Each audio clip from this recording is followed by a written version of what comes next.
Hey everyone, this is Brian from Many-Sided Media. Recently, ICE has once again murdered an American citizen in Minnesota, but the citizens of Minneapolis are showing up for their community to resist this violence.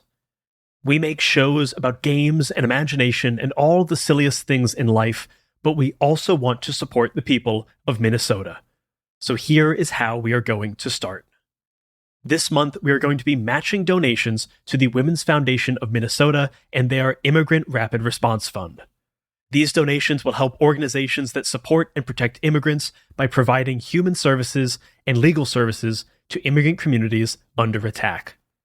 We are matching all donations up to $500, so if you send us a receipt or proof of donation on social media or by email to manysidedmedia@gmail.com, we will match your donation in kind. Not only that, if you donate any amount over $20 anytime this month and let us know about it, we will also send you a code for a free month to our Patreon. This month, we're going to be putting out talkbacks for Perils and Princesses, some original music from that season, plus a special 2-part Die series with guest GM Kieran Gillen and guest player Nathan Yaffe. So not only will you be donating to a great cause, not only will your generosity be doubled by the folks here at Many-Sided Media, but you will also get a bunch of great TTRPG content as well. So once again, go to WFMN.org and donate to the Immigrant Rapid Response Fund. Let us know that you did, and we will match your donation and send you a free month of our Patreon. While times right now may feel dark, remember that individually, things may seem hopeless, but united as a community, we can make great change. So just do one thing every day. That's really all I'm trying to do. Just one thing. Maybe it's this, maybe it's volunteering in your community, meeting your neighbors, going to a protest, signing a petition, or finding some other way to get involved in your community. Every step that we make towards a better tomorrow is frustratingly imperceptible. But if we just keep making them, then one day we may actually find ourselves in that better future that we all hoped for. And with that, enjoy the show. Hey, Brian. Hey, Elliot. What's the talk of the table? Welcome to week 3 of our Zine Month series here on Talk of the Table.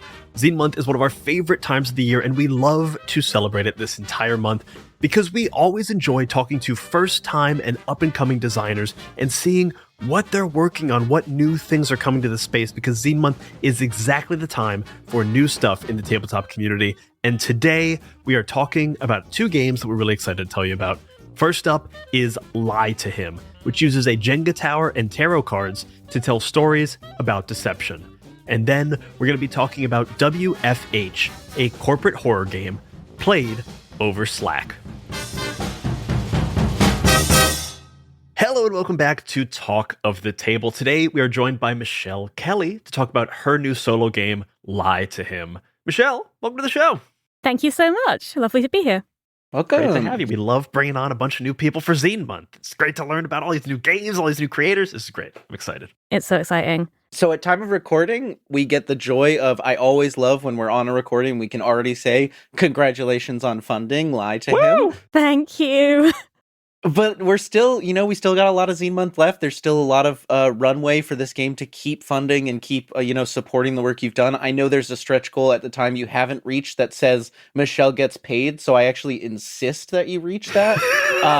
Thank you. Yes. That needs to happen. But this game, Lie to Him, could you give us the elevator pitch for Lie to Him? Yeah, absolutely. Lie to Him is a solo role-playing game about honesty and dishonesty.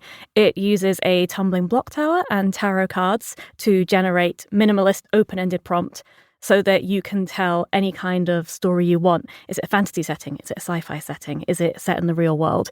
There's only one constant. You must lie to him. Really good. Love that. I just love when a pitch is in the title. That's like, it's great.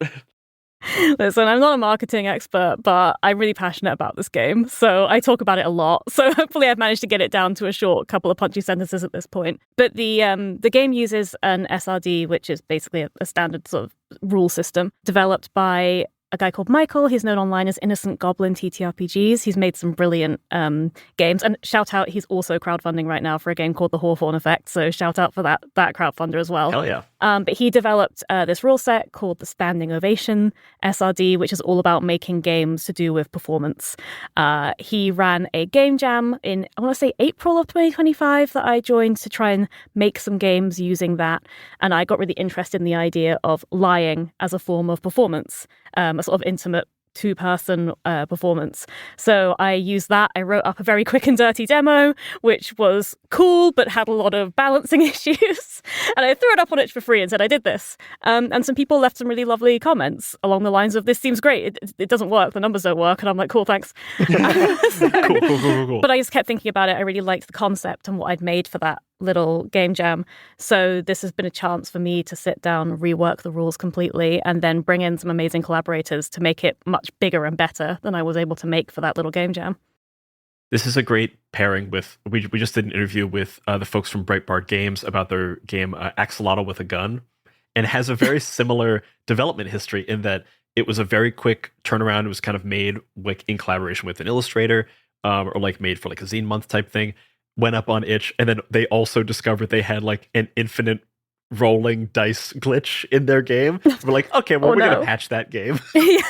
But it is just like such a testament to what like the spirit of Zine Month is, and like the spirit of just like indie TTRPGs is like, throw it up before it's ready and like see what breaks and moves, and then take the pieces back and be like, all right, this is still a great idea. Let's tweak and build and iterate. And all of a sudden now we have a thing that is coming out for Zine Month in this like, already funded fancier packaging. Yeah, it's I'm really grateful to some dear friends of mine who helped with the playtesting as well. Sam Langford, who runs an actual play studio called Who Hurt You Actual Plays, playtested it, and then actually recorded a solo AP of himself playing the game, which was terrific. Nice. Oh yeah. And then JC Darcy, who's my colleague at Euphoria Actual Plays, did some playtesting for me, which was super helpful. And one of the community in the Euphoria Discord, who goes by the handle Reprobate Gamer, also took the time to playtest it for me and sent over the narrative they wrote. So those three are just like, love them to bits for helping me make sure. I kind of sent them the file and said, hopefully this works now. Please make sure it works when it's somebody who's not me testing it, and that the rules make sense when it's not me who knows what it's supposed to do is doing it. And thank goodness they all said, yeah, it works now. And I'm like, great. Hell yeah. Tick. That means I can start crowdfunding this thing. No infinite rolling dice, fortunately. But I'm glad they were able to sort that out, because Axolotl with a Gun is a very good name. That's for great. what I'm sure was a very great game. There's flexibility to the kinds of stories that you tell with this. Ultimately, the sole truth is lie to him. Can you talk about like what some of those different kinds of stories can look like using this system? Yeah, absolutely. So I have embedded the actual play that I mentioned that Sam made for Who Hurt You Actual Plays in the Back a Kit page, so people can have a look. It's a 40-minute video, a nice quick playthrough that he did. And the story that he told was about a father and son. And there is some kind of horrible disaster going on outside. People keep showing up dead. And him thinks it's somehow his fault. He's worried that he is going out at night, doing something that he doesn't remember. And Sam, as the liar, is telling him over and over, no, it's not you. You're imagining it. Everything's fine. Everything's fine. As time passes and things get worse and worse outside. So he created this really kind of almost horror type intimate story of two people living in a kind of denial about what's going on outside their door, which is really fascinating. One of the playtests, they told a story about another family drama, actually, about a child asking where their dad is, and the mum lying, saying, oh, he's just gone out, he'll be back soon, when actually he's left for good. And they're not ready to tell that story. So people have already made some incredibly deep and what's the word? Really affecting and quite intense stories just sitting on their own for an hour playing this game with some wooden blocks and some tarot cards, which is wonderful. What you want as a game designer is for people to take what you've made and do something you could never have thought of, right? I really think that designing TTRPGs is it's collaborating with somebody who you haven't met yet. You do your part, you make the game, and then everyone who picks up that game is now your collaborator, and they're going to create a story with what you started and make something different. And it's been so exciting just to see already that I've had so many different stories coming back to me of like, I played it and I did this. I know a friend of mine, I don't think she's actually done it yet, but her plan is she wants to use it to tell a story about a woman who's cheating on her wife and is lying about what's happening. So that's really exciting. Yeah, obviously, it's about lying. It's about deception. These stories tend to be kind of dark so far. I'd love to see if somebody picks it up and tells a really silly story about an inconsequential lie.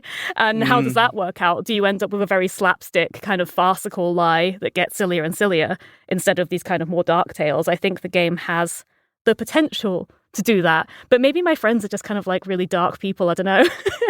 Knowing some of the folks you've listed, I know some of them are. Yeah, no, it's true. It's true. I'm imagining like a fun thing could be like, you could play like the sitcom-y thing of somebody ate somebody's lunch in an office and it's just lying about that. Like, I feel like there's fun ways where you could get really, really particular about a very small white lie. I think you really could, actually. There's mechanics around when you draw the tarot cards, depending on what suit that kind of tells you, guides you in what kind of way you're manipulating them. So one suit might be, appeal to their emotions, or appeal to logic and try to out-reason them. Or it might be kind of try to intimidate them and make them back down. And I love the idea of applying all these manipulation tactics to convincing someone you did not steal their lunch from the office fridge. I think that's great. My immediate thought was like, two pets, like a dog and a cat, one of them like destroyed a rug or something, and now they're trying to convince the owner that it wasn't them. I love that. Okay, as soon as this is done, I'm sending you to the working files because I want to see what you do. This is great. This is brilliant. Like, this is what I really hoped. Like, this is why I made the game quite open-ended. And I know that maybe for people who are newer to solo games, they might prefer something that's a bit more structured. But I wanted to make something that was quite minimalist and really had that potential to be like, pick it up and go where it takes you. Like, what is your relationship to lying and deception? And what kind of story do you want to tell within that framework? Do you want to do something silly? Do you want to do something sad? Do you want to do something that starts silly and gets sad? That's kind of a brand that I think a lot of actual play people have. So I think there's a lot of potential there, and it's exciting to hear even you two saying these ideas. I'm like, oh my gosh, yes, this is what I want. Hooray. There's so much fertile ground there when a game is so enmeshed in like lies and deceit, because there's such opportunity for like multiple stories and dramatic irony, because whenever you're telling a lie, there is the story of the lie, there's the story of the truth, and there's the tension of, will the lie be found out? So there's always like multiple stories at play, which also allows you to just have those moments of dramatic irony where like the lie is informing what is actually true and the truth is commenting on what is a lie. And so just by playing through, you're going to find those moments because it's forcing you to create multiple threads at the same time. And you're going to just stumble upon those cool ways of how those things interact. I think it's really fun. That's such a nice insight. Yeah. That's kind of, I think, quite an interesting thing about the way this narrative builds through this game is, as you say, the lies you choose will, by inference, build the reality of the situation around them. Yeah. The highest pledge tier on the crowdfunder is that I will make each person who backs at that level a unique 8-page mini zine, which is just a piece of A4 paper that I'm going to fold into a miniature 8-page zine. And I've said it will be full of either lies or truths about myself, but I won't tell you which. Love it. Yeah. And already I haven't started making them as yet because I'm going to see how many I need to make first. But I promise they're all going to be unique. Everyone will get different things in theirs. But already trying to think about what I'm going to put in there, I'm like, when it is lies, that kind of tells a truth in the fact it's a lie. Yeah. Whatever you decide to say, you are implying something about the reality of the situation. And I also think it's going to be fun to try and create something which is not obvious, whether it's all lies or all truths. I think I'm going to have some fun there. What am I giving away about myself to people who give me money? I don't know. That we'll find out. We'll find out if people decide that their zines are truths or lies. That's great. So I want to get into, we've mentioned the tarot cards and the tumbling block, but I want to talk a little bit more detail. How does the gameplay of this game look? Like, what is a turn? How does the story sort of unfold through these two like mechanical objects? The way it works essentially is you decide first what your premise is, what we talked about earlier, your two pets and you're blaming each other for ruining the rug. Then you're going to set up your block tower, as you normally would in a nice stable tower.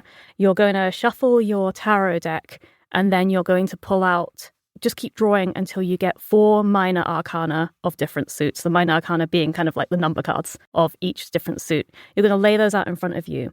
and those are your story. And once you have that, you're ready to begin. Each turn, you draw a new tarot card.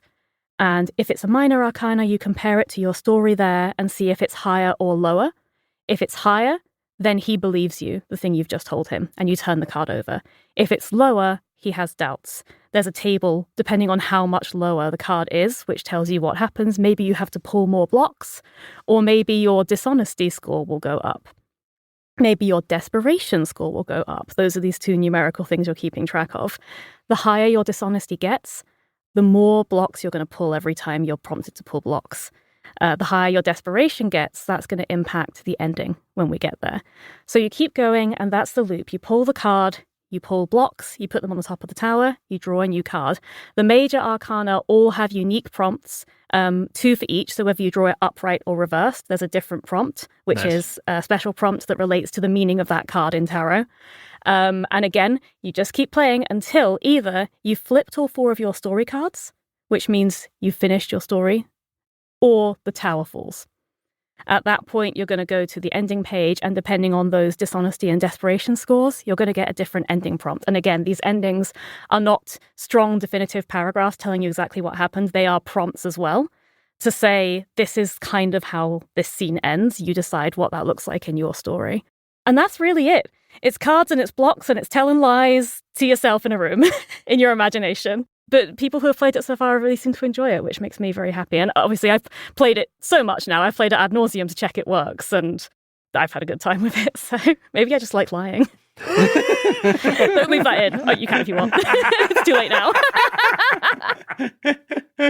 No, we're definitely going to take it out. Or will we? Or will you? Depends on how funny this moment gets. The more we do it, the more we have to keep it in.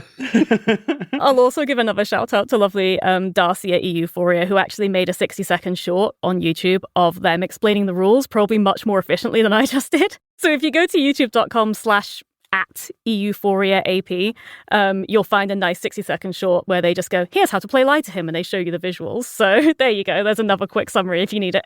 We'll throw it in the show notes as well. People can check that out. Oh, thank you. That's so kind. Michelle, is this your first Zine Month project? It is. It's my first time crowdfunding something. It's so exciting. I've been kind of noodling about with writing small games for a while, but I only started putting them kind of online for anyone else to see in 2025. I started an itch page and started throwing a few things up that I'd made, starting very, very small with just like little 1-page tiny mini games. And Lie to Him is probably the most elaborate thing that I've made. Again, I use that SRD developed by Innocent Goblin TTRPGs, which allowed me to feel confident that I had a basic rule set that had been tested. And as much as I broke it in the demo, I managed to fix it by the final release. So it allowed me to build something more in depth. But I knew that my kind of skills in terms of visual art were not at the level to make it what I wanted it to be. So really the crowdfunder is so that I can pay the amazing artists that I've kind of recruited to help me out here. And they are amazing. I'll go through them if that's all right. Yeah, please. So first off, I really wanted a lovely cover, a really unique cover for the zine, rather than just the word Lie to Him, which is probably the most what I could achieve. So I got in touch with Jen Vaughn, who is a fantastic cartoonist, comic artist, as well as a game designer in their own right.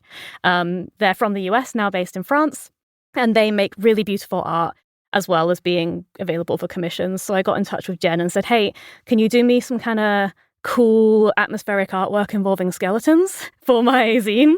And they said, absolutely, I can, and sent me over some concept sketches, which I was so in love with immediately. A couple of them are on the backer kit page of the early concept sketches. We're still working right now to refine exactly what the cover's going to end up looking like, but we have the pearls of the idea there. And because we've hit the first stretch goal already, which is mad to say because it's less than 24 hours since it launched when we're recording this. But because we've hit the first stretch goal, I'm also going to commission Jen to do 2 additional illustrations, which will be spot art inside of the zine. And they're, again, going to be kind of playing with the themes of skeletons. I'm really into skeletons with this game. There's something about the idea of skeletons as being like exposing that there's something like you're seeing through to the core of somebody if you're seeing the skeleton, that I kind of wanted to play with the theme of lying.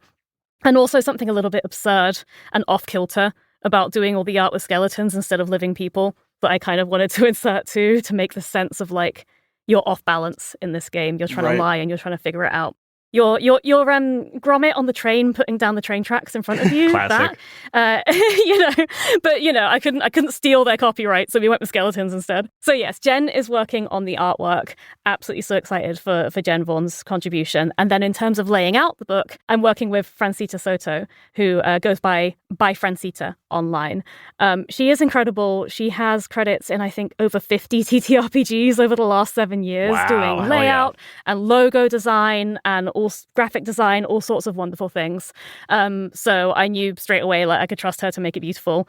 And I really just sent her a text document and said, Francita, will this fit in a 12-page zine? Have I understood how layout works? Will this work? And she went, yeah, sure, I can do that. What are your visual references? And I said, I don't know. I made her a mood board based off like just pulling different images offline. And said something like this, and she went, got it. Sent me a sample page, like basically the next day, and like the heart eyes emoji was me. I was like, Francita, you've understood what I wanted, even though I couldn't articulate it. So she's incredible. Francita's going to be laying out the zine. And then the final collaborator, which came in quite late in the game, and I'm so excited about, is Alina Yanuba, who is a web developer and also a massive TTRPG fan. She got in touch with me. We both know each other through the Gauntlet Gaming, which is Jason Cordova's TTRPG kind of community. We're both part of that. She's developing the character keeper for Jason's upcoming game. And we met chatting on Discord, and she said, hey, I saw your game Lie to Him. I really want to make a mobile app based on a TTRPG for my portfolio. Can I use Lie to Him? Can I do it? And I was like, yes, of course you can, but also I'm going to pay you for that, Alina. So I'm so excited because she basically said we can make an app that anyone who buys the game will be able to download. When they buy the game, they'll get an access key to download it for free.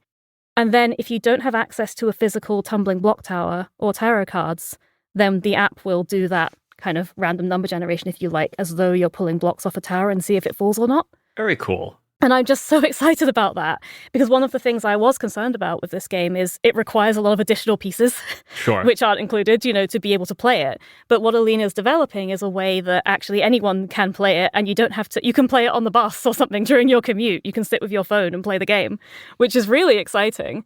Again, she sent me a few early concepts of how it's going to look, and she's hit the vibes perfectly. So I'm so excited about that, and I'm so grateful to Alina because she just came to me and was like, "Hey, what if I did this?" So I was like, that's a great idea I would never have thought of. Please do. That rules. So yeah, that's my third collaborator. So excited. This is like a truth I found about the tabletop industry is that people are really excited to like work on other people's projects and collaborate and make cool stuff together. That like I always stress to people whenever someone's like, oh, I want to like work with this person, but I don't know them or whatever. I'm like, hey, just send them a message. I bet that like dollars to donuts, they will be excited, if nothing else, to hear that you're interested in their game. And we'll probably be interested in like, yeah, let's make a cool thing together, because every time you collaborate with someone, you get surprised by your own project again, which is always a thrill to see something in a new light that you've made. Yeah, absolutely. It's such a collaborative, welcoming community. Everybody just wants to help each other make cool stuff, and everyone's each other's biggest cheerleader. I mean, you guys are doing this, like spotlighting creators who are crowdfunding because you're part of that ecosystem of supporting each other, and it's so appreciated. It's genuinely wonderful. I'm continually a bit verklempt about how much support I've gotten already for Lie to Him. And hopefully it reflects that I'm always trying to be a big cheerleader for everyone else's cool stuff. So hopefully that's coming back around now. Because, yeah, it's also working with BackerKit actually has been really nice. I didn't know what it would be like. I've never crowdfunded before. Sure. But they have a Discord server which you get added into, where if you have any questions, the staff are like on it immediately to help you out. And the rest of the community, everybody else who's doing Zinetopia, which is BackerKit's zine event for February, are all in the same sort of channels and can compare notes. And does anyone want to collaborate? Does anyone want to share ideas? Like, everybody's working together. So that's been really lovely, a little microcosm of how the TTRPG industry as a whole are looking out for each other. Everyone doing this Zinetopia event have been looking out for each other in a really lovely way too. It's been so nice to be part of. Has there been anything that you've learned from this first crowdfunding experience, or from the start of this first crowdfunding experience, that you think is worthwhile, like pointing out to someone who's never done a crowdfunder before? Yeah, I'd say the big thing is give yourself more time than you think to build stuff before the launch day. It launched, so it's the 3rd of February. I'm working backwards. My crowdfunder launched on the 2nd of February. I probably started building it in mid-December, and I was still kind of frantically making changes, like a few hours before the crowdfunder went live. So give yourself more time than you need. BackerKit, and I assume all crowdfunders at this point, they have a functionality to make a teaser page, which you can share before the project goes live, and basically has a sign up so anyone who's interested can put in their email, and then they'll get an email to say, hey, it's live now, come and support it. And it's so important, I think, to be pushing that teaser page out nice and early.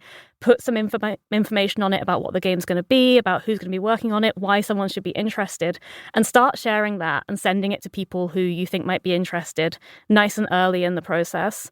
Because I can't believe I'm saying this, but Lie to Him hit its initial funding goal in the first hour after it went live. Hell yeah. which is wild. But looking at because in the back end there's all these tracking things. It shows you like how many of your backers were people who'd signed up to that teaser page. The majority were people who'd signed up. So the reason that happened is because I luckily started building it quite early on and have been sharing that out quite regularly. I think the other thing I'd say is a lot of people feel a bit nervous about posting a lot about their projects. They worry that people are going to get bored or be annoyed. They're not. They're not bored or annoyed. Don't think about that. They're not seeing. They're not seeing most of them. Yeah, especially like my main platform now is Bluesky, which genuinely doesn't have an algorithm. Like it's just everything just goes in on the homepage in the order it came up. So the majority of what you're posting, people aren't seeing. And a friend of mine who studied marketing said the rule of thumb in marketing apparently is someone has to see something 7 times before they actually retain it. Yeah. So if you think about it, how many times have you posted? And how many times has each person in your audience or, your friends, whoever you're speaking to, actually seen it before they're going to remember, oh, yeah, that game you've been talking about, I should sign up for that. So, yeah, I'd say that's the other big thing I've learned is I was really anxious, like, oh, I'm going to be talking about it too much. I should only post once a week. And then I was like, maybe I should post a bit more than once a week. And it reflects, like, because you can see how many people have signed up to your teaser page. You can see now that I've launched when people are making pledges. Mm-hmm. And it aligns very closely to when I make a post or when somebody else shares one of my posts, immediately the number goes up. People will see it. Every time you do it, a few people who haven't seen it before or who didn't take notice of it before will. So that was the other big thing I learned that I think everyone could probably stand to learn is don't be afraid to talk about your stuff. If people are following you on socials, it's because they want to know about you and what you're doing. So tell them. 100%. This is a thing that I had to learn and drive home for myself. And then this Zine Month I'm publishing for Dylan Apellion and Robyn Eckberg. And I literally messaged them yesterday about halfway through the day. I was like, I know you probably already feel annoying, but keep the posting energy going for the rest of the day. Like, you're not being annoying. Please keep posting. And they both were like, okay, thank you. Yeah, we will. It's like, yeah, it's so you gotta. True. You've got to, like, you mentioned my current stretch goal is Michelle pays herself because I did the thing creatives do where I made a budget and didn't account for actually paying me for any of the work of writing a game and running a crowdfunder and fulfilling all the orders. So I thought, you know what? I've now officially made enough money because we've hit our stretch goals to pay all the creatives. The next goal is pay me. And I was so nervous to, post about that, to be like, hey, I'm maybe going to pay myself some money for the work I've done. But then I did it earlier today. I tweeted out, this is my next stretch goal. And then immediately a few more pledges came in. So again, don't be afraid to just be loud and proud about what you're doing is a lesson I'm going to probably keep learning all month. Yeah. I will also just say, proof positive that talking about your game helps is that we got a bunch of submissions from people who wanted to be a part of this, Zine Month thing that we do on Talk of the Table every year. And one of the first things as we're just looking through the list is kind of which of these projects have we heard of? Not that necessarily influences who or what gets on, but it's those are the first ones we're going to look at because we've heard of them and we have a little bit of an inkling of what they are. And Lie to Him was a project that we had heard of. So we're like, oh, right, I've heard about this one. I'm interested. Let me check the press kit that they attached. Let me check the backer kit page. And now it just moves it to the top of the list by virtue of I've heard about it and I want to learn more about it. It really does pay off. That's so great. And it's not I'd never made a press kit before, but I tried it for this game and it turns out it's not too hard. You just need to put some basic information, maybe some pictures and say this is what the game is. This is who I am. Here's how you get in touch with me. here's who else is working on it. Here's a link to the page. Hey, you have a press kit now. You've done it. So I think another thing that people might find it a bit intimidating if they've never crowdfunded before, like, oh, it's all too much. I've never done any of this stuff before. But again, there's so many useful, friendly people who will help you. And give it a try, because the worst thing that can happen is that it's not perfect, and that's okay. Hardly anything in this world is. So give it a go. So, Michelle, before we start rounding out to a close here, let's get some of the details. I know we've gone through them a little bit in like piecemeal throughout. Where are you funding? When are you funding? And what can people get when they support Lie to Him this Zine Month? Lie to Him is funding through BackerKit as part of the Zinetopia event. So it's funding right now until the 27th of February on BackerKit. I've met my goals with my stretch goals. Hooray. So if you back right now, you're going to get all the stuff. How exciting. At the time of recording, I'm aiming for the £1,000 mark. So Michelle can pay herself. There might be a cheeky extra stretch goal coming if we go above that, with lots of time still to go. So check it out. The tiers are essentially, there's a £2 tier, which is just, hey, I think it's cool what you're doing, but I don't have the funds to buy the game right now, but I just want to say hi. Thank you for that. If you give me £2, I will email you a lie about myself to say thank you. I'm writing a lot of lies about myself at the moment. The next tier up is the £5 tier that gets you a digital copy of the game. Everybody who gets the game also gets a plain text version just for access reasons. If for any reason it's hard for you to read it when it's laid out pretty with art, there's also a plain text version for you to use. Also, at this point, everyone who gets a copy of the game will get a free access key for the app that Alina is making, which will allow you to play the game without a tower or without tarot cards. Hell yeah. So that will be included for free as well now, because we've hit that goal. The £10 tier is for a physical copy of the zine. So you'll get the 12-page physical zine with the beautiful artwork from Jen and the beautiful layout from Francita. You will also get the digital stuff. You'll also get the app key. And of course, I'll still send you a lie about me. Of course I will. I'll email you a lie about myself. Next up from there, we have the £20 tier, which is all the zines. I mentioned that I have an itch page. I will send you everything, digital versions of everything that I sell on itch right now. There's a lot of stuff in there. There's some silly one-pages. There's a GM-less TTRPG called March, Winds, April Showers that I'm very proud of. There's some silly nonsense and there's some sad nonsense. There's a photo zine about going outside and playing a game about making a little town with the things you find. I will send you all of that stuff as itch.io like download keys, so you can get them all for free if you back at £20, as well as, of course, the physical zine and the digital zine and the app. And I'll email you a lie about myself. Of course I will. And then the final tier, which is limited numbers. I think I'm going to cap it at, I was going to cap it at 10, but if I'm feeling generous, I might up it to 15. All of the things I've just said. And I will also make a unique, one of a kind, everyone gets a different one, 8-page miniature zine, a piece of A4 folded into a miniature zine, which has either a lie or a truth about myself on every page, but I won't tell you which. So those are the different pledge tiers to support Lie to Him, and please do. I'm really proud of what I've made and what the beautiful artists I'm working with are helping me to make, and I think you'll like it. I don't know why I couldn't get out of my head, but there's such a great meta joke of the email that you send to everyone with a lie about yourself. You just don't send it, but send one email to everyone saying, I lied. That's so funny. Oh man, that would save me a lot of time, because my God, I have a text document that's just every time I think, it's actually kind of hard to think of things that aren't true about yourself. Sure. Because I really want to send everyone something different. Yeah. And like every time I'm like, what should I say? I'm like, I just keep thinking of things that are true. And I'm like, that's true though. So yeah, it's maybe I should just do what you said, Ryan, and just say I lied and save myself a lot of time and brain power. I think everyone Very had a good funny. laugh, yeah. It's very funny. Michelle, I think as we round the corner to the end here, we have one last question we like to ask everyone who comes on this show, and that is, what are you bringing to the table? And this is normally our cute way of asking you for a recommendation, either of a game or a movie or a book or something in the world. But for Zine Month specifically, we'd love for you to recommend another project that is funding during Zine Month. So Michelle Kelly, what are you bringing to the table? I would love for you to check out Lalion Publishing's one-page bundle. This is volume 2. They have made a one-page bundle before. This is the second one. Anya, who is Lalion Publishing, is making, I believe, 6 one-page games. 3 of them she's already made. 3 more are going to be inspired by backers. So anyone who backs the project can give ideas.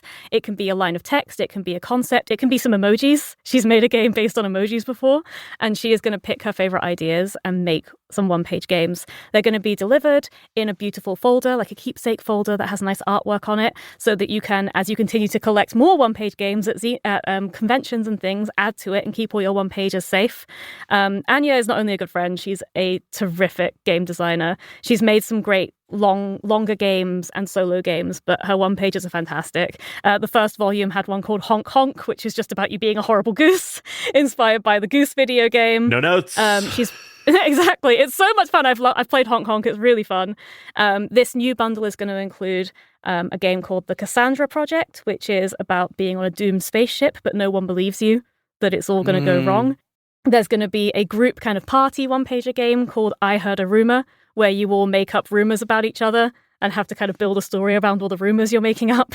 And she's making some new games as well. I'm really excited for Anya. I'm definitely backing it. And I think everyone should check out Lalion Publishing's one-page bundle. Excellent. We'll put that link in the show notes below so people can check it out. Thank you. So, Michelle, thank you so much for coming to the table. Do you want to let people know where they can find you online, what other stuff you're working on, and remind them again where to back Lie to Him? Yeah, absolutely. I'm Michelle Kelly. You can find me on some of the social media platforms at Michellecopter. I'm an actor and a voice actor in real life, but I'm also a TTRPG designer, fancy that, and an actual play performer here in Games Life. You can usually find me on Euphoria Actual Plays. It's a channel that I help run, which is all about showcasing European actual play talent and as much as possible showcasing European games. We actually have done a live stream, myself and one of the other staff members who I've mentioned today, Darcy, got on a live stream and we showcased basically every single European Zine Month project that we could find. Nice. So check that out. It's on youtube.com/@eeuphoriaap. The VOD of that is up now. So if you're looking for more amazing Zine Month projects to back, especially if you're based on this side of the pond and shipping stuff over from America isn't going to be so easy for you. We've tried to showcase all the stuff that's happening in Europe, so you can check out that stream and check out Euphoria. We do lots of great actual play content. In terms of me, you can find me on the internet. I'm at Michellecopter, and you can find Lie to Him on BackerKit until the 27th of February.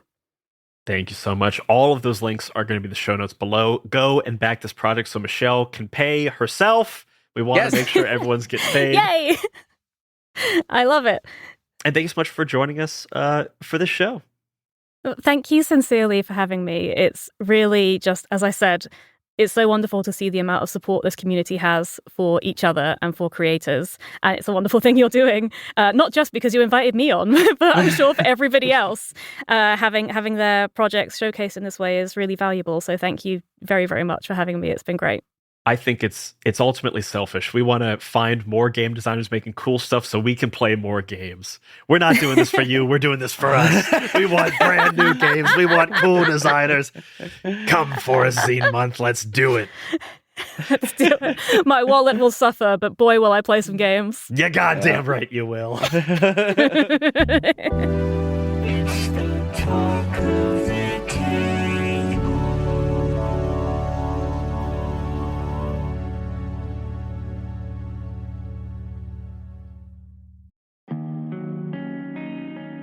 The Eternal Ruins is a new TTRPG based on the fantasy world building of artist Sam Carr. The Eternal Ruins are a vast and endless collection of corridors, chasms, towers, and gardens. In the Eternal Ruins, you will play as newly awakened wanderers, stone statues hatched to life as children, seeking solace and hope in the bright places of the ruins, safe from the despair that the darker, more hostile corners might hold. Inspired by games like Eco, Hollow Knight, and Zelda Breath of the Wild, The Eternal Ruins explores themes of spirits and demons, hope and despair, exploration and identity. Based off the award-winning Wild Words engine by Felix Isaacs that is used to power one of our favorite games, The Wild Sea. Explore The Eternal Ruins on YouTube and back the game on Kickstarter, starting January 27th.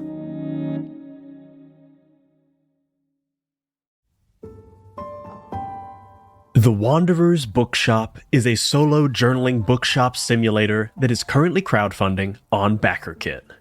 In The Wanderer's Bookshop, you are guided by tarot cards to collect stories, read books, and find your own white whale.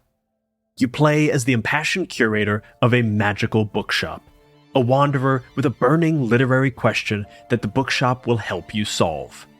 Along the way, you stoke the magic through caretaking, story collecting, and mixed media journaling. Discover the bookshop's history and the curators before you. Help other wanderers find books for their quests, piece together fragments to create something new, and make or find your own sources to solve the mystery that is your burning question. All the while, creating a keepsake journal, a magical item that will live on your very own bookshelf. Support this project on BackerKit by searching The Wanderer's Bookshop, or go to tinyurl.com/wanderingbooks.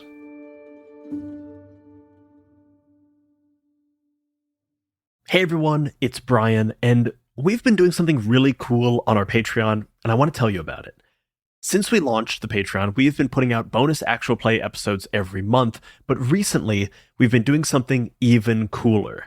We've been inviting some of our favorite game designers on the show to GM their own games. And it has been really, really cool. Recently, we had Felix Isaacs join us for a 3-episode game of The Wildsea, where I got to play a Mothrin Raveler conspiracy theorist who may very well be my favorite character ever. Then we had Caleb Zane Hewitt run a 3-part game of Triangle Agency, and we were joined by friend of the show, Taylor Moore, who you may know from his work producing, editing, and composing for Worlds Beyond Number. And just a few days ago, we released part 1 of our 2-part game of Die, GM'd by Kieran Gillen, and featuring special guest and friend of the pod, Nathan Yaffe from Drawfee. Kieran is running us through a scenario called Total Party Kill, so you know it's gonna get messy, messy, messy. This has truly been one of my favorite things that we've done on our Patreon so far, but we also have roundtable discussions from Talk of the Table, including a recent episode featuring Brennan Lee Mulligan, Dr. Emily Friedman, and Quinns from Quinn's Quest, talking about actual play and learning TTRPGs. We also have ad-free episodes, original music, cast talkbacks, and even some borderline unplayable original games. So if you want all of that amazing bonus content, and if you want to support a show you clearly like because you've listened to this whole ad, then go to patreon.com/many-sided-media and become a member of the Dice Pool. Your support means the world to us and helps us keep making this show and a whole bunch more we have planned for 2026. So jump on over to the Dice Pool, patreon.com/many-sided-media. We'll see you there. Hey campers, have you heard of Season 5 of 5 Gems in a Trench Coat from Inside the Tent? You haven't? Well, let us tell you about it. A nice, green, natural regional park. This is Hidden Falls Regional Park. For our purposes, in our world, it's a bit larger than it actually is. It is the summer of 1983, and it is all of your first time getting to stay at Hidden Falls. We promise it's going to be a great time. It's going to be a story of 3 childhood friends going across the Americas in 1987 using Kids on Bikes 2nd edition. So grab a blanket, make some coffee. The first 3 episodes are available now, wherever you get your podcasts.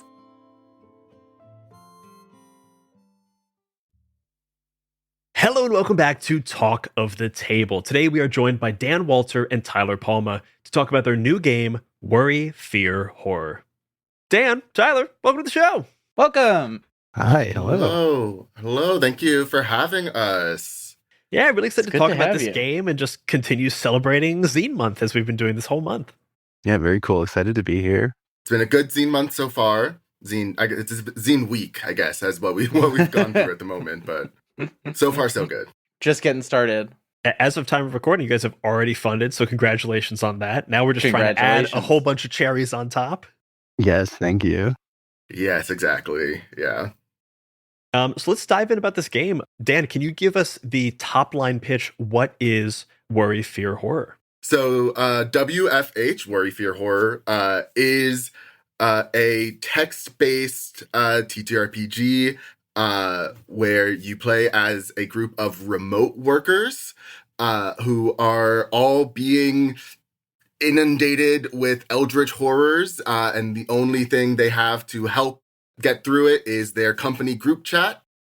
I like to say it's kind of like Alice is Missing, and this Discord has ghosts in it, not goats in it. This Discord has ghosts in it. But someone needs to make that game right now. I'm writing it down right now, yeah. Yeah, that was an immediate sort of touchstone for me was when I saw that it was text-based, was Alice is Missing, which is just one of my favorite games and like one of the most evocative RPG experiences I've had. So how does this work? How does this text-based game work? How does gameplay look when you get into like setting the game up and then getting into it proper? So it's all just over text message, over group chat. There is a person who is like the game master, who's like the supervisor, the general manager, if you want to keep being the GM, who essentially directs the players through a series of prompts that they are given through a series of cards. Just uses a standard deck of cards that the GM pulls, and then using that prompt, the players have something that happens. Each player has certain moves that they can do to help each other out and get through it. And then, Tyler, in terms of the art direction for this game, what were the touchstones for you in how you wanted this game to come together in a visual sense? So when Dan and I first talked about what the game's art was going to look like, we really kind of harped on this idea of the horror in the mundane and like kind of things that are scary about just like everyday existence. In terms of touchstones for art, I mean, obviously wanted to incorporate a lot of like eldritch themes, otherworldly horror, interdimensional horror, things like that. And so blending that with the kind of scary aspect of like having your back to the door when you're working at home type of vibes. Yeah, there is always the terror, especially with horror games. Like the more regular you can make something, the scarier it can become. Because when you know there is something evil happening behind you, but everything looks normal, that's way scarier. When there's a creepy bedpost or whatever, then you know it's like, I know where it's coming from. Don't turn around, by the way. Excuse luckily me? we've always got cameras on when our backs are turned to the door. That's true. But that assumes that the cameras can see all things in the spectral dimensions. Oh, Brian, don't like that. I actually don't like that thought. Take it back. Never. I'm writing it down. You gotta stay prepared. Stay vigilant.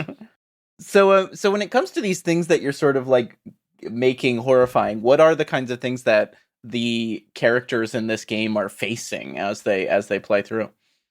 A lot of the kind of the horrors, I've tried to really hone in on the horror of like isolation and like loneliness, because I think that's something a lot of people who like work from home and are remote workers, especially like at the height of quarantine and stuff, when like I lived alone at that time and like I was working from home, and there was just like so many times where it'd be like, oh, I'd be in class, I'd be doing something, and then I'd look around and realize, oh, I'm completely alone. I don't have any like community around me. I don't have any support around me. So it's really kind of isolating the characters from the outside world, and then even further isolating them from each other. And then, bringing down the horrors of kind of having to like recognize your own inner demons as well. But in a way that's fun. Yeah.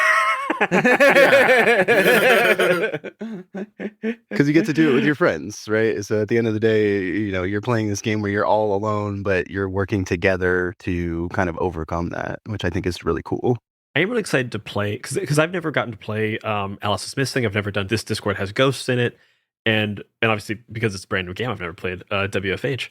But there is something really exciting about that element of like text-based, of like playing with the isolation, the loneliness, by not connecting in via like, you know, voice chat or video chat, and like using that kind of, you know, Elliot, I mean, you would know this from the time we have, like playing in a space where forcing you to be in that physical space and also inhabit a character that's in that same physical space is really exciting and fun and like immersive immediately, because you are, you know, doing the thing that your character's doing in a certain sense.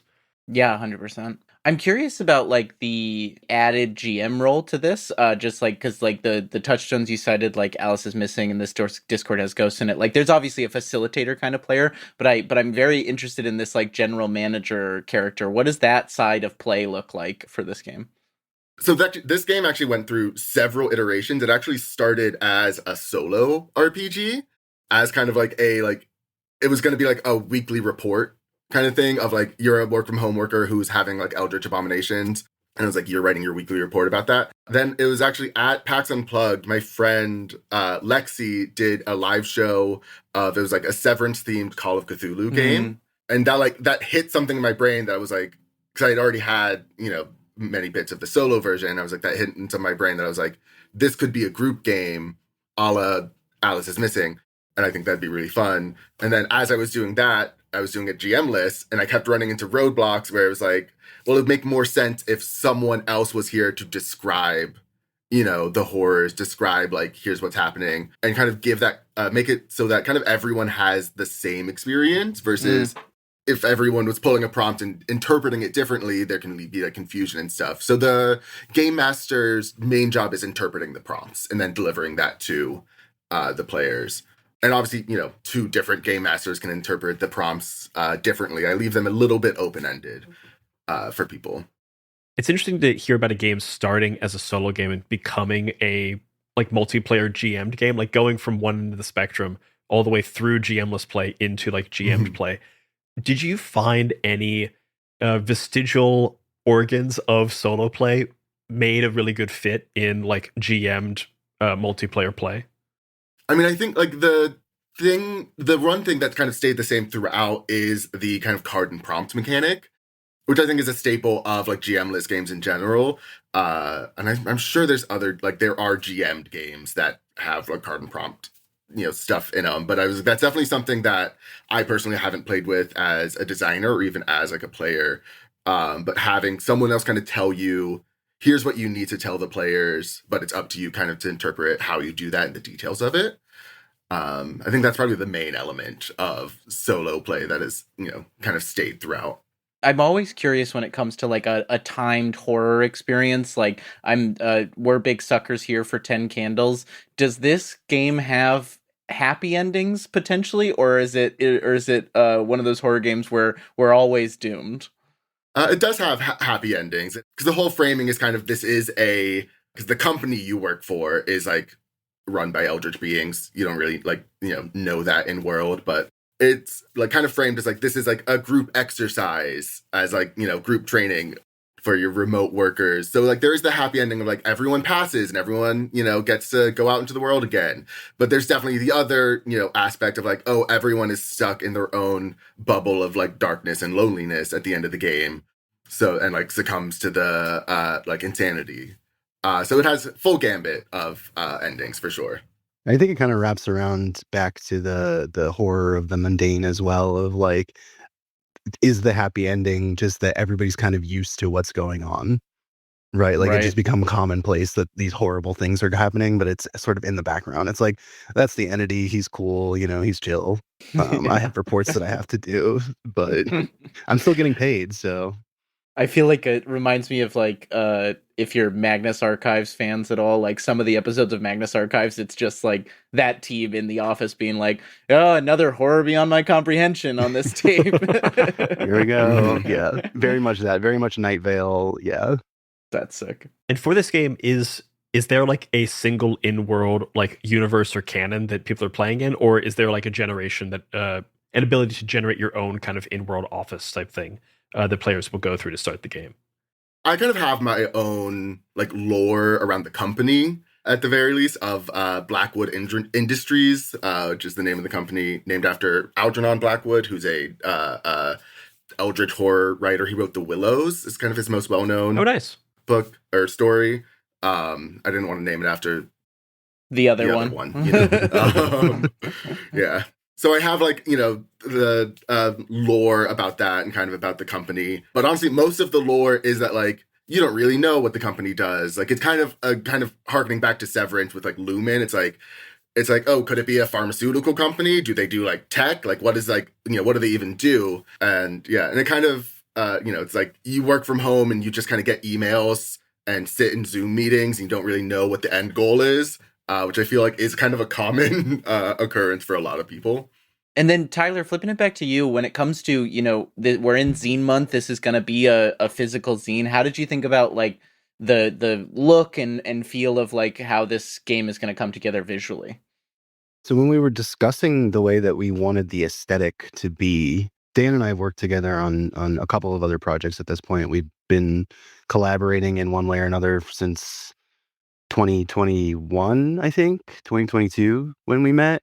Yeah, and on a couple of TTRPGs since then. So we were trying to figure out what would make this one different and how to kind of give it its own identity. And I think one of the things that we're looking at is the use of the isolation in terms of like a design sense as well, of like isolating out colors, isolating out forms and things, so that as you progress through the zine, things are kind of being stripped away and you're left with this sense of like a very lonely kind of bleak corporatism.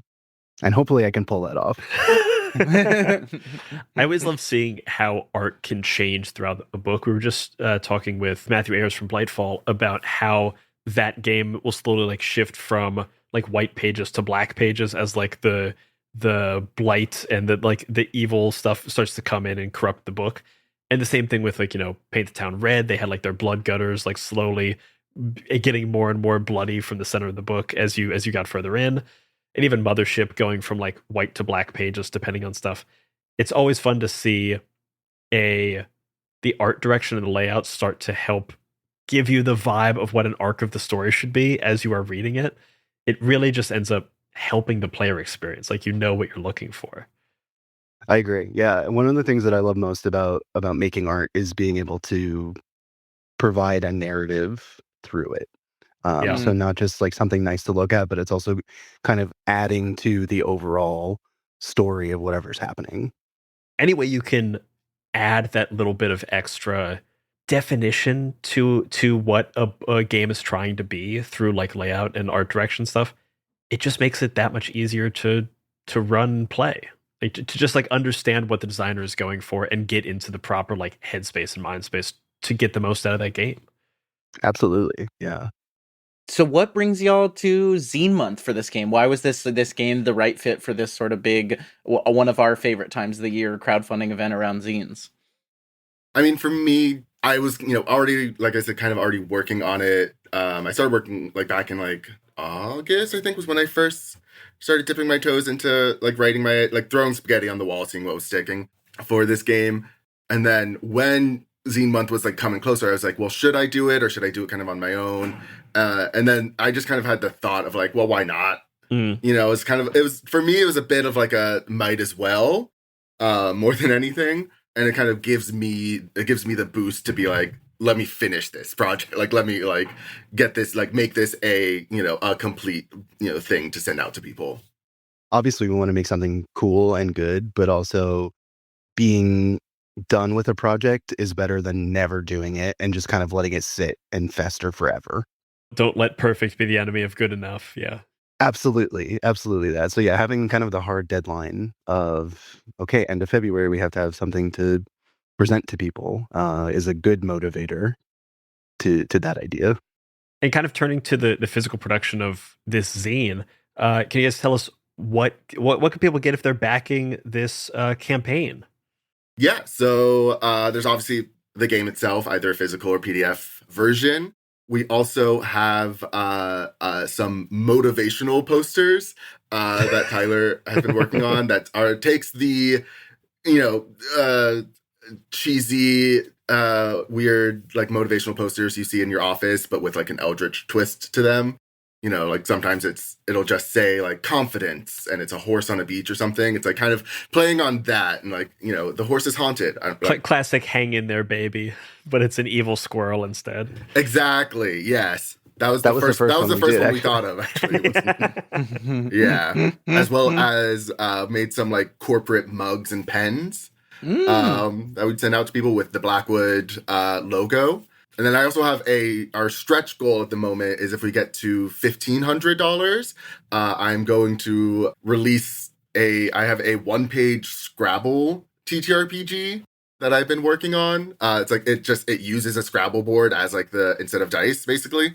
And I was like, hey, if we get there, I'll send you this also. Because I basically have that, because I was working on that as my warm-up for I was like right on that a little bit before I was working, and then work on W.F.H. So that at this point is like a done thing also. And so that's our stretch goal at the moment, which we're close to. As of time of recording, you guys are sitting at 1359, so 1500 is right around the corner. So by the time you're hearing this, We're getting you're there, probably yeah. already going to be getting a bonus 1-page game. So even more reason to back the game. Yeah. Dan, Tyler, thank you so much for coming on the show. I want to take us out with the question that we ask everybody who comes on the show. And that question is, what are you bringing to the table? Normally, this is our way of asking you for a recommendation of anything. Could be movies, books, games, music, anything. But because it's Zine Month, we'd love it if you could give us a recommendation of another Zine Month project that you think is really cool that people should check out. Dan, why don't we start with you? I'm trying to remember all of the zine. I mean, like the first Zine Month project, the one that I'm the most excited to play is actually the one that you guys had earlier this week. I think the episode came out to Dylan's All's Fair. Hell yeah. Just because I love a little horny TTRPG, a little duet moment sounds good also. And I'll play anything Dylan makes. So that's, Me too. Amen. And Tyler, what about you? I have to go through and really dig into all of the other projects that are going on, but one that I did see that caught my eye immediately as a big sci-fi fan was Space Cat, I think is the name of it. Ooh, Okay, I haven't heard of that one yet. It's a cat in space is what it looks like, and it looks really fun. I love the art Yeah. style that they show on their page, Mhm. so Hell yeah. that is one that I'm looking forward to. Oh, love the art for this. Oh my Yeah, god. it's really cool. All right, Oh, where yeah. is it? Brian, I'm gonna send you this page. It's so good. I'm dropping it in the chat. I gotta see this. The hero art just really fucking got me. That's so good. Oh, wow. This gives me slight vibes of Ion Heart. Yeah. Positive, not yet. Positive. Yeah. Wow, they also did a surprisingly good job of, they have a very limited number of assets, but they use them well. Well, this That is rad. rules. Go check out Space Cat. Yeah, absolutely. Check out Space Cat. That Space rips. Cat, a sci-fi adventure TTRPG. We'll put links to all these games in the show notes below. Dan and Tyler, thank you so much for coming to the table. Do you want to let people know where they can find you online if they're looking for you? And also just remind everybody where and when they can back W.F.H. Dan, let's start with you. Yeah, you can find me anywhere online at Dan_the_baker or Dan is baking. If you can't find me with one of those, I don't exist there. You can also find me on YouTube. I run Open Table Adventures is the name of my YouTube channel. And yeah, WFH is running until the 27th on BackerKit. And Tyler, where can people find you online if they're looking for you? If you're looking for me online, you can check out Instagram. I'm on there as Tyler Palma Illustrates.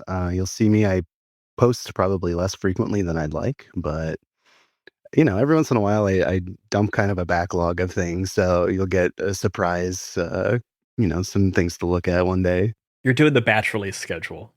Yeah, absolutely. I don't want to overwhelm people every single day. You have to look at something. You can't do it. You can't do it. You got to pace it out. Well, good luck with the rest of Zine Month. I hope you guys make that 1,500 stretch goal and beyond. Thank you so much. Yeah, this was a delight. Thank you for having us. Yeah, Thank thanks you. for being here. And that is all for this episode of Talk of the Table. If you want to support what we do here at Talk of the Table, consider becoming a member of the Many-Sided Media Patreon.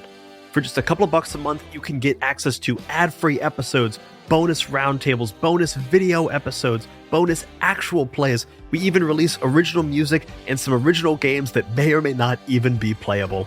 We're going to have fun trying. It's also the single best way to support what we do here at Talk of the Table. So if you like what we do, head on over there, support us even for just a month, and download absolutely everything. It'll still be a huge help to helping us make this show, My First Dungeon, and more shows that we have planned for 2026. Rate, review, and follow Talk of the Table wherever you get your podcasts. And that's what the table is talking about. Bye-bye, everybody.